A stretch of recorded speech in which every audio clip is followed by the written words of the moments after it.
ओम नमः शिवाय। हर हर महादेव। आज माघ मास के कृष्ण पक्ष की द्वादशी तिथि और रविवार का दिन है। षष्ठीला एकादशी का व्रत रखने वाले विष्णु भक्त आज द्वादशी के दिन इस व्रत का पालन करेंगे और कल त्रयोदशी के दिन प्रदोष व्रत रखा जाएगा। सोमवार को होने के कारण यह सोम प्रदोष व्रत भी कहलाता है। जो भी भक्त प्रदोष व्रत रखते हैं वह इस बात का ध्यान रखें कि आप सभी के मंगल जीवन की कामना करते हुए शुरू करते हैं आज की कथा। बोलिए गणेश जी भगवान की जय हो। कैलाश पर्वत पर शिव पार्वती का दिव्य निवास था। शिव जी जो दृष्टि के सहायक और योग का प्रतीक का पर्याय ध्यान में लीन रहते थे। दूसरी ओर उनकी पत्नी देवी पार्वती हिमालय के पुत्री थी और वह अत्यंत सौम्य करुणामय तथा प्रेम से परिपूर्ण थी।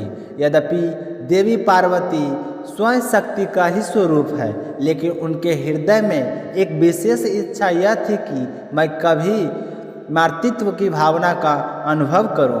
पार्वती चाहती थी कि उनके पास एक पुत्र हो जो उनका सदा साथ दे और मैं उसके साथ ढेरों बातें करूं, खूब दुलार प्यार करूं। जब शिव जी भगवान समाधि में लीन हो तो वह मेरा अच्छे से ख्याल रखे। तो एक दिन भगवान शिव अपनी साधना में लीन थे तो पार्वती जी ने अपने शरीर से उतारे हुए हल्दी के उपटन को एकत्रित करके एक सुंदर बालक की प्रतिमा बनाई और उस प्रतिमा को अपने प्रेम और मातृशक्ति से प्राण देकर जीवन दान दिए। वह बालक तेजस्वी था जिसका रूप और सौंदर्य बहुत ही अद्भुत था। उसने पार्वती माता को प्रणाम करके कहा कि माता कहो क्या आज्ञा है।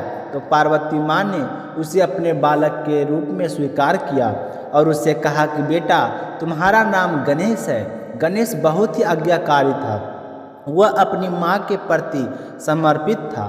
जब उसकी बुद्धि और शारीरिक शक्ति अलौकिक थी और पार्वती के हृदय में भी अपने पुत्र के लिए खूब दुलार और स्नेह था, तो पार्वती माता कहने लगी कि बेटा मैं स्नान करने जा रही हूँ, तुम दरवाजे पर खड़े हो जाना, किसी को भी अंदर मत आने देना, चाहे वह कोई हो। तो गणेश जी ने कहा ठीक है माँ, जो आपका आदेश है, कोई भी अंदर नहीं आ पाएगा। तो गणेश जी अपनी माँ के आदेश का पालन करते हुए घर के द्वार पर खड़े हो गए। पूरी निष्ठा और भक्ति के साथ वहीं पर खड़े रहे। उसी समय शिव जी भगवान ध्यान समाप्त करके पार्वती से मिलने कैलाश लौटे। जब शिव जी ने अपने घर के द्वार पर एक छोटे से बालक को पहरा देते हुए देखा तो उन्हें बड़ा ही आश्चर्य हुआ। शिव जी ने उस बालक के पास आकर कहें कि हे बालक, मैं भगवान शिव हूँ, मुझे अंदर जाने दो। तो गणेश जी तो अपनी माँ के आदेश का पालन कर रहे थे, तो वह तो बिना झिझक कर बोले कि माँ मुझे माँ का आदेश है कि मैं किसी को भी अंदर नहीं जाने दूंगा, चाहे वह कोई भी हो, आपको भी प्रवेश करने की अनुमति नहीं है। तो शिव जी ने समझने का बहुत प्रयास किया कि मैं तुम्हारा पिता हूँ, पार्वती का पति हूँ, यह मेरा ही घर है, तुम मुझे अंदर जाने दो। लेकिन गणेश जी ने अपनी माँ के आदेश से हटने के लिए तैयार नहीं थे, तो उन्होंने पूरी दृढ़ता से कहा कि मैं आपको अंदर जाने नहीं दूंगा। तो उसके बाद इस तरह के बर्ताव को देखकर भगवान शिव ने अपने सेवकों को आदेश दिया कि भवन के द्वार पर डटे उस बालक को समझाकर वहां से हटा दो ताकि मैं अंदर प्रवेश कर सकूं। मुझे बहुत गुस्सा आ रहा है। तो शिव जी के आदेश का पालन करते हुए भगवान शिव के गणों ने गणेश जी को बहुत समझाया, द्वार से हट जाने को विनती की, परंतु गणेश तो नहीं माने। उन्होंने शिव गणों को बुरी तरह से पीटकर वापस भेज दिया।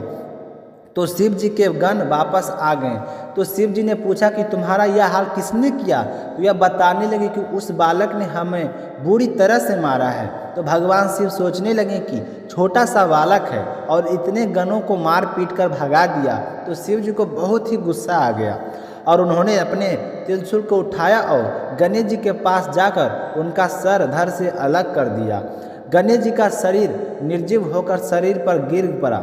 जब पार्वती स्नान करके बाहर आई तो देखा कि उनके प्रिय पुत्र का सिर कट चुका है और वह निर्जीव पड़ा है, तो उनका हृदय दुख से फट पड़ा। उनका मात्र हृदय यह दृश्य सहन नहीं कर सका और वे जोर से विलाप करने लगी।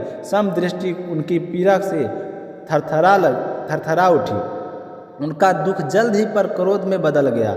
देवी पार्वती ने अपनी दिव्य शक्तियों को जागृत कर लिया और उनकी क्रोध में ही दृष्टि से संपूर्ण ब्रह्मांड में तबाही मचाने लगी।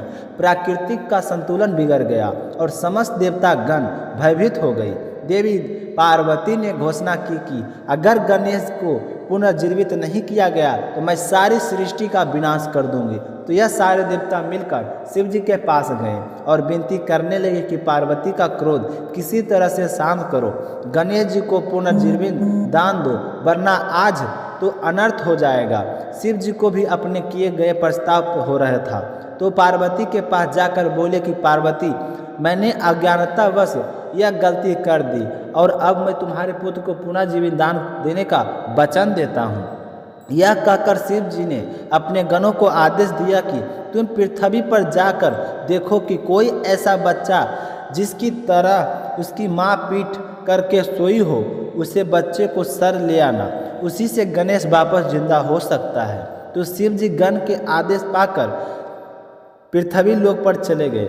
हर जगह देखा कोई भी माँ अपने बच्चे की तरह पीठ करके नहीं सोई थी, तो वह निराश होकर वापस चल पड़े। तो रास्ते में एक घने वन में देखा कि एक हथनी अपने बच्चे की तरफ पीठ करके लेटी थी, तो उस बच्चे का सर काट शिव जी के पास ले आए और भगवान शिव ने उस हाथी के बच्चे को सिर को गणेश के शरीर में जोड़ दिया और फिर अपनी दिव्य शक्तियों से उसे जीवन दान दिया। तो गणेश जी पुनः जीवित हो गई, लेकिन अब उनका सिर हाथी का था। पार्वती अपने पुत्र को फिर से जीवित देखकर बहुत ही खुश हुई, परंतु उनके नए रूप को देखकर उन्हें संकोच भी हुआ। वो शिव जी से कहने लगे कि स्वामी, आपने ये क्या किया? अब मेरे बच्चे को देखकर सारे लोग मजाक बनाएंगे कि देखो हाथी का सर लगा है। तो पार्वती की बात सुनकर शिव जी बोले कि देवी पार्वती, यह केवल तुम्हारा पुत्र नहीं है, यह मेरा भी पुत्र है। मैं गणेश का अदम्य भक्ति और निष्ठा को पहचान गया हूँ। मेरा आशीर्वाद है कि हमारा पुत्र सारे जगत के लिए पूजनीय होगा। हर शुभ कार्य में इसकी सबसे पहले पूजा की जाएगी। कोई भी शुभ कार्य गणेश को याद किए बिना शुरू नहीं होगा।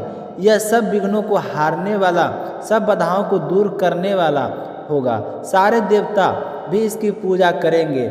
हर शुभ कार्य में गणेश का नाम सबसे पहले लिया जाएगा।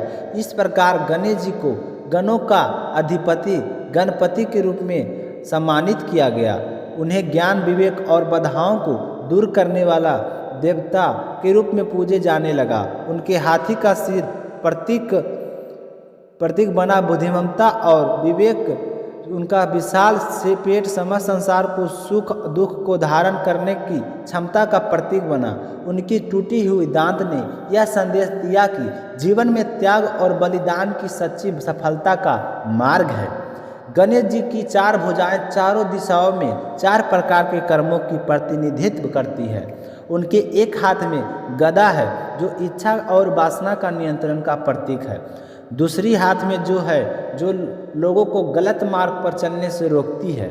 उनका छोटा वाहन चूहा मानव की इच्छा और अहंकार का प्रतीक है, जिसे गणेश ने बस में कर लिया। गणेश के अन्य प्रतीक जैसे उनकी बड़ी सी सूंड और छोटी छोटी आंखें हमें यह सिखाती है कि जीवन में सूक्ष्म और गहन दृष्टिकोण रखना चाहिए। उनके बड़े कान हमें यह सिखाते हैं कि सुनने की क्षमता जीवन में बहुत ही महत्वपूर्ण है। हमें दूसरे की बातों को हमेशा ध्यान से सुनना चाहिए। बोलो गणेश जी महाराज की जय हो। आज सबसे पहले सुनेंगे राजा अम्बरीश की कथा, जो द्वादशी के दिन जरूर सुननी चाहिए। राजा अम्बरीश भगवान श्री हरि के परम भक्त थे।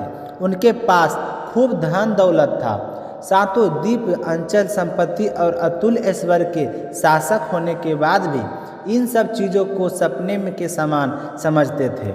राजा अम्बरीश का मानना था कि जिस धन वैभव के लोभ में पड़कर मनुष्य घोर नरक में जाता है, वह केवल 4 दिन ही चांदनी होती है।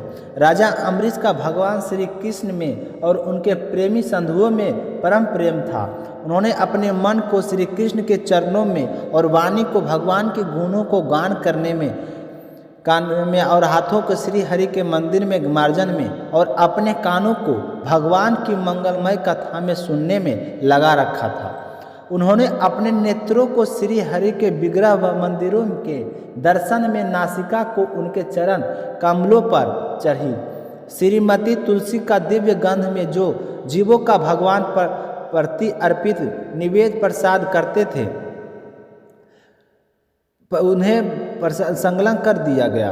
राजा अम्बरीश के पैर भगवान के क्षेत्र आदि की पैदल यात्रा करने में लगे रहते थे और वे सिर से भगवान श्री कृष्ण के चरण कमलों की वंदना किया करते थे। इस प्रकार उन्होंने अपने सारे कर्म, यज्ञ, पुरुष, इंद्रियां, चित्त भगवान के प्रति उनके सर्वात्मक समझकर समर्पित कर दिए थे और भगवत ब्राह्मणों की आज्ञा के अनुसार ही वे इस पृथ्वी पर शासन करते थे। तो इस तरह राजा अम्बरीश की अनन्य प्रेमय भक्ति से प्रसन्न होकर भगवान ने उनकी रक्षा के लिए सुदर्शन चक्र को नियुक्त किया था, जो हमेशा राजा अम्बरीश की रक्षा के लिए तैयार रहता था। एक समय की बात है, राजा अम्बरीश अपनी पत्नी के साथ भगवान श्री कृष्ण की आराधना करने के लिए 1 वर्ष तक द्वादशी प्रधान एकादशी व्रत करने का नियम लिया था। व्रत की समाप्ति होने पर कार्तिक महीने में उन्होंने 3 रात का उपवास किया और एक दिन यमुना जी में स्नान करके भगवान श्री कृष्ण की पूजा करके पहले ब्राह्मणों को भोजन करवाया, फिर सुसज्जित गौ उन ब्राह्मणों को घर भेजती। इस तरह से ब्राह्मण देवताओं को अच्छी तरह खुश कर उनसे आज्ञा लेकर व्रत के पारण की तैयारी करने लगे। तो उसी समय ऋषि दुर्वासा वहाँ पर पहुँच गए, जो श्राप और वरदान देने में माहिर थे। ऋषि दुर्वासा को देखते ही अम्बरीश उठकर खड़े हो गए, आसन देकर उन्हें बैठाया और विधिवत सामग्रियों से उनके चरणों में प्रणाम करके भोजन के लिए प्रस्थान। दुर्वासा को ने राजा अम्बरीश की प्रार्थना स्वीकार कर ली और कहने लगे कि भोजन तो मैं करूँगा, पर पहले स्नान करके आऊँगा। तो वह नदी तट पर चले गए। वहाँ पर ब्रह्मा जी का ध्यान करते हुए यमुना के पवित्र जल में स्नान करते रहे और इधर राजा अम्बरीश के पारण का समय बीतता जा रहा था। द्वादशी केवल 1 घड़ी बस भर की शेष रह गई थी। तो राजा अम्बरीश तो धर्म संकट में पड़ गई। तो ब्राह्मणों ने शेष परामर्श करने लगे, कहने लगे कि ब्राह्मण देवताओं, ब्राह्मण को बिना भोजन करवाए स्वयं खा लेना और द्वादशी रहते पारण करना दोनों ही द्वेष है।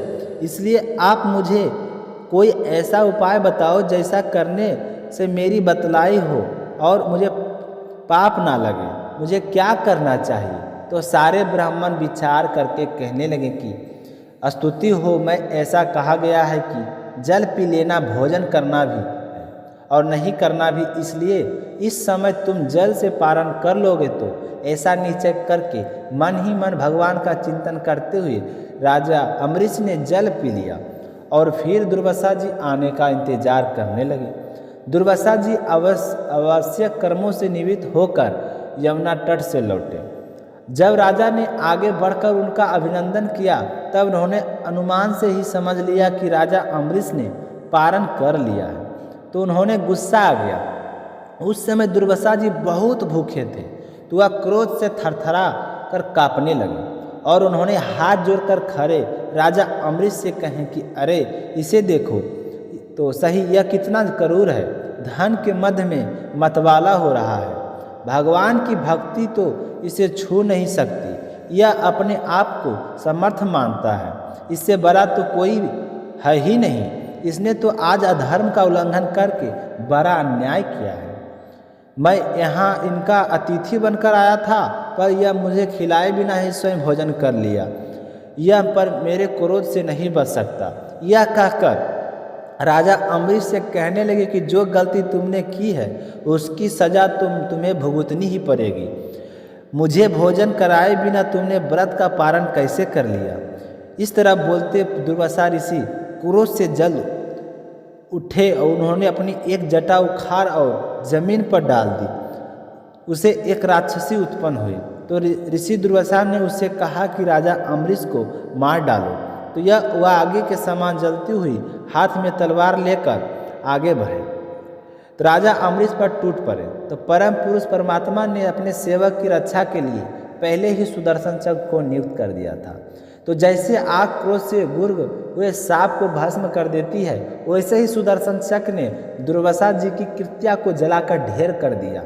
जब दुर्वासा जी ने देखा कि मेरी बनाई हुई कृत्या तो जल रही है और सुदर्शन चक्र मेरी ओर आ रहा है, तो वे भयभीत हो गए और अपने प्राणों को बचाने के लिए वहाँ से भाग निकले।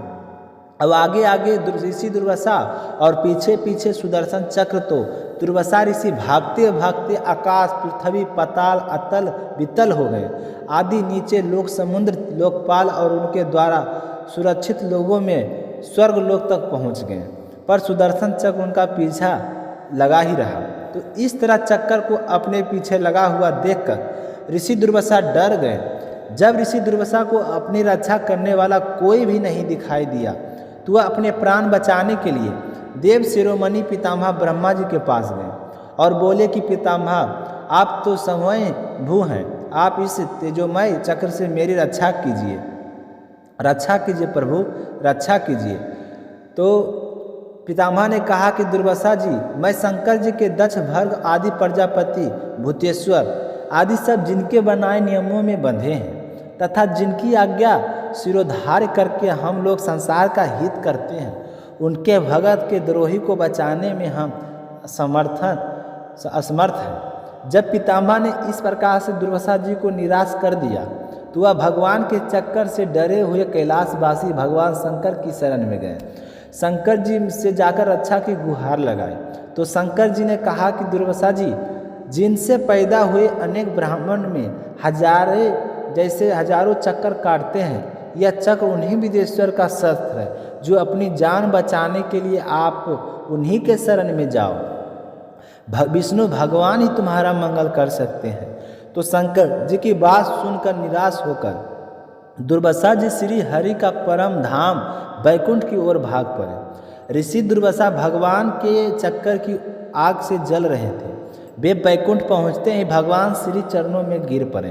उन्होंने कहा कि हे अच्युत, हे अनंत, सब संतों के एकमात्र इच्छित हैं प्रभु, संपूर्ण जगत के जीवन दाता, मैं अपराधी हूँ, आप मेरी रक्षा कीजिए। आपका परम प्रभाव न जानने के कारण मैंने आपके प्यारे भक्त का अपराध किया, प्रभु आप मुझे बचाइए। तो श्री भगवान बोले कि दुर्वासा जी, मैं तो सर्वथा भक्तों का अधीन हूँ, मुझे में तनिक भी स्वतंत्रता नहीं है। जो भक्त स्त्री पुरुष गृह गुरुजन प्राण तथा इस लोक और परलोक सबको छोड़कर केवल मेरी शरण में आए, मैं उन्हीं छोड़ने की तो मैं सोच नहीं सकता, तो मैं तुम्हें कैसे बचा सकता हूँ। इसमें कोई संदेह नहीं है कि ब्राह्मणों के लिए तपस्या और विद्या परम कल्याण के साधन है, परंतु यदि ब्राह्मण उदंड और अन्याय हो जाए तो वे दोनों ही उल्टा फल देने लगते हैं। तो दुर्वासा जी दुखी होकर कहने लगे कि भगवान, कोई तो उपाय होगा जिससे मेरी रक्षा हो सके, मेरा शरीर तो बुरी तरह से जल रहा है। तो विष्णु भगवान कहने लगे कि दुर्वासा जी सुनिए, मैं आपको एक उपाय बताता हूँ जिसका अनिष्ट करने से आपको इस विपत्ति में आना पड़ा है। आप उसी के पास जाइए और उनसे क्षमा मांगिए, तभी आपको शांति मिल सकती है। तो इतना सुनते ही ऋषि दुर्वासा उल्टे पांव दौड़ पड़े और भागते भागते राजा अम्बरीश के पास आए और अत्यंत दुखी होकर राजा अम्बरीश के पैर पकड़ने चाहे। तो दुर्वासी जी को यह चेष्टा देखकर राजा अम्बरीश लज्जित होकर कहने लगे कि आप यह क्या कर रहे हैं महाराज, आप तो मेरे गुरु हैं, आप मेरे पैर पकड़कर मुझे क्यों शर्मिंदा कर रहे हैं। तो दुर्वासा ऋषि ने चक्कर की ओर इशारा करते हुए कहा कि मुझे इससे बचाइए, मेरी रक्षा कीजिए। तो राजा अम्बरीश भगवान के चक्र की स्तुति करने लगे। राजा अम्बरीश ने कहा कि प्रभु सुदर्शन, आप अग्नि स्वरूप हैं, भगवान के प्यारे 1000 दांतों वाले चक्रदेव में आपको नमस्कार करता हूँ। अस्त्र शस्त्र शास्त्रों को नष्ट कर देने वाले एवं पृथ्वी के रक्षक, आप इस ब्राह्मण की रक्षा कीजिए। आप कृपया करके हमारे कुल के भाग उदय के लिए दुर्वासा जी